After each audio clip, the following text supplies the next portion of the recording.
Banyak harapan diletakkan pada Yesus. Banyak orang datang pada Yesus dengan motivasi-motivasi yang salah.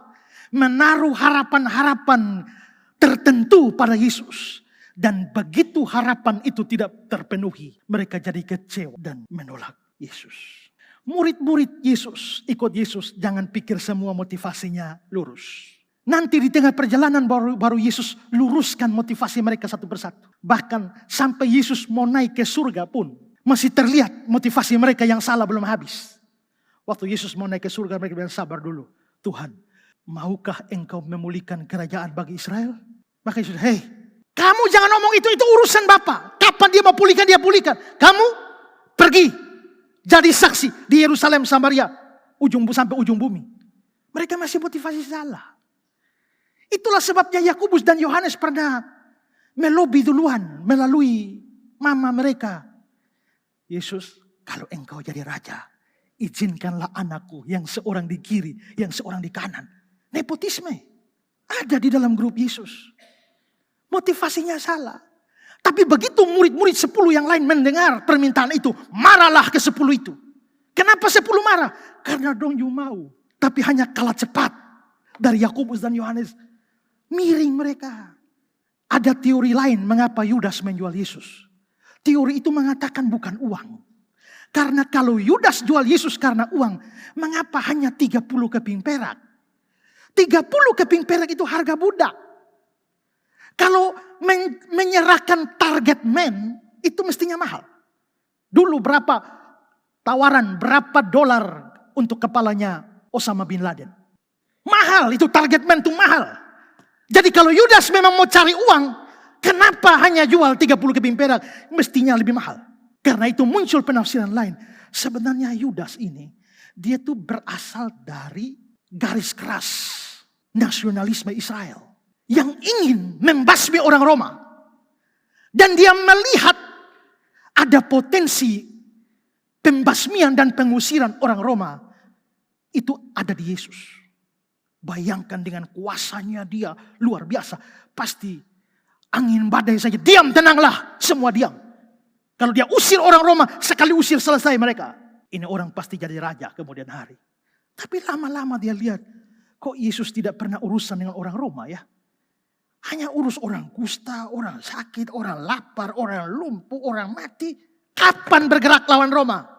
Dia pikir-pikir. Ini kalau tidak ada pemicu, Yesus tidak akan lawan Roma. Dia tidak akan melakukan pemberontakan. Kadang-kadang orang tidak mau memukul. Tapi kalau dia dipukul, dia balas. Karena itu Yesus harus dibawa pada situasi. Tidak bisa memilih. Mau tidak mau, lawan. Bagaimana caranya? Saya jual dia.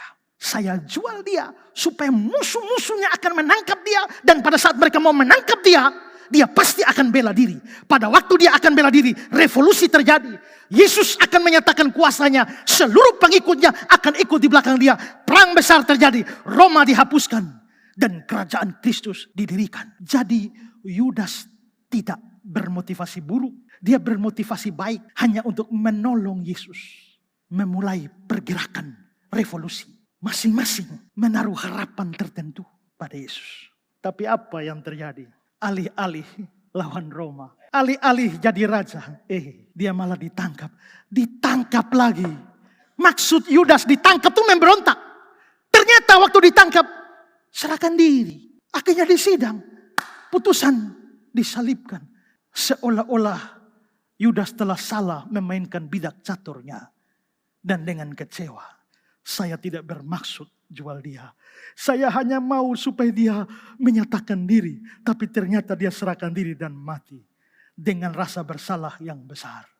Yudas pergi menggantung dirinya.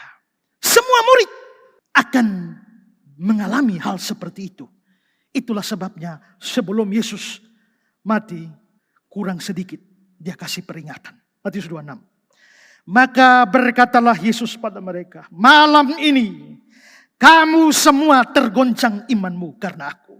Sebab ada tertulis, aku akan membunuh gembala dan kawanan domba akan tercerai-berai. Petrus menjawab, biarpun mereka semua tergoncang imannya karena engkau. Aku sekali-kali tidak. Kata iman itu tidak ada di dalam teks asli. Dalam 2 ayat ini. Jadi harusnya ayat itu berbunyi, malam ini kamu semua akan tergoncang karena aku. Lalu Petrus bilang, biarpun mereka semua tergoncang. Kata tergoncang ini skandaliste dalam Yunani, artinya tersandung. Jadi Yesus berkata, malam ini kamu semua akan tersandung karena aku. Lalu Petrus menjawab, biarpun mereka semua tersandung, aku tidak. Ternyata Petrus juga tersandung. Semua begitu Yesus akhirnya mati, semua harapan hilang. Dalam keadaan harapan yang hilang, Petrus bilang, aku pergi menangkap ikan. Dan yang lain bilang, kami juga pergi dengan engkau. Padahal bukankah jala dan ikan sudah ditinggalkan 3 tahun yang lalu? Bukankah dengan tegas mereka meninggalkan perahu dan jala mereka lalu mengikuti dia? Dan kenapa sekarang kembali kepada jala dan ikan? Kenyataan tidak sesuai harapan yang diletakkan pada Yesus. Orang jadi kecewa. Berapa banyak saudara yang menaruh harapan-harapan pada Yesus.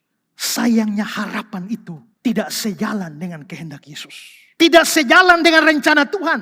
Sehingga begitu harapan itu tidak terjadi, saudara menjadi kecewa dan meninggalkan Tuhan. Ini juga akibat dari ajaran-ajaran dan doktrin-doktrin yang salah. Yesus Maha Kuasa. Dia sanggup menyembuhkan segala penyakit. Penyakit apapun, kalau datang pada Yesus, pasti sembuh dalam nama Yesus. Dan ternyata orang sakit dan datang berdoa. Sudah berdoa, minta pendeta berdoa, tidak sembuh. Minta hamba Tuhan lain berdoa, tidak sembuh. Berdoa sendiri juga tidak sembuh. Menjalani persekutuan doa mulai dari Bolok sampai Amnatun juga tidak sembuh. Semua tidak sembuh dan berakhir dengan kematian. Lalu di mana janji Yesus menyembuhkan? Tidak ada.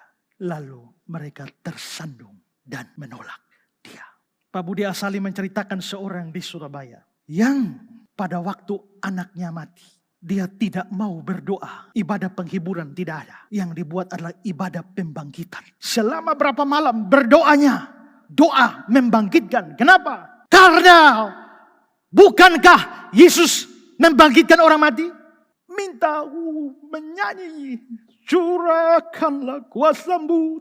Mujizat terjadi sekarang ini. Darah Yesus hiduplah.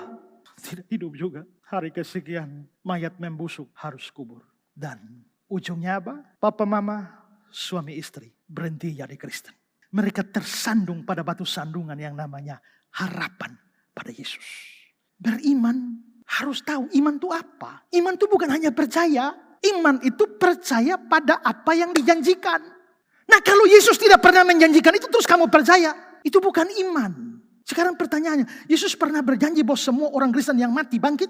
Kan tidak. Kalau dia mau bangkitkan, dia bangkitkan. Tapi dia tidak pernah berjanji untuk itu. Kalau ada orang sakit dia mau sembuhkan bisa. Kalau dia mau. Tapi dia tidak pernah berjanji semua sakit pasti sembuh. Ini korban dari pengkhotbah-pengkhotbah yang terlalu bikin janji-janji palsu. Apalagi di KKR. Bawalah yang lumpuh pasti sembuh. Pasti jalan, buta pasti melihat. Waktu di lapangan memang sembuh. Pulang sampai rumah kambuh. Lalu banyak orang menjadi kecewa dan menolak Yesus. Apakah Yesus pernah berjanji bahwa semua doamu minta apa saja pasti dikasih? Memang ada ayat bilang minta apa saja bahwa kamu akan terima. Tapi jangan lupa ada ayat-ayat yang lain. Bahwa Bapa yang baik akan memberikan kepadamu yang baik menurut pandangannya. Kalau kita meminta sesuai kehendaknya.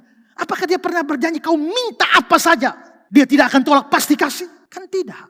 Tapi karena salah. Meletakkan bahwa apa saja yang kita minta Yesus pasti kasih. Begitu tidak sesuai kenyataan. Mereka menjadi tersandung pada Yesus.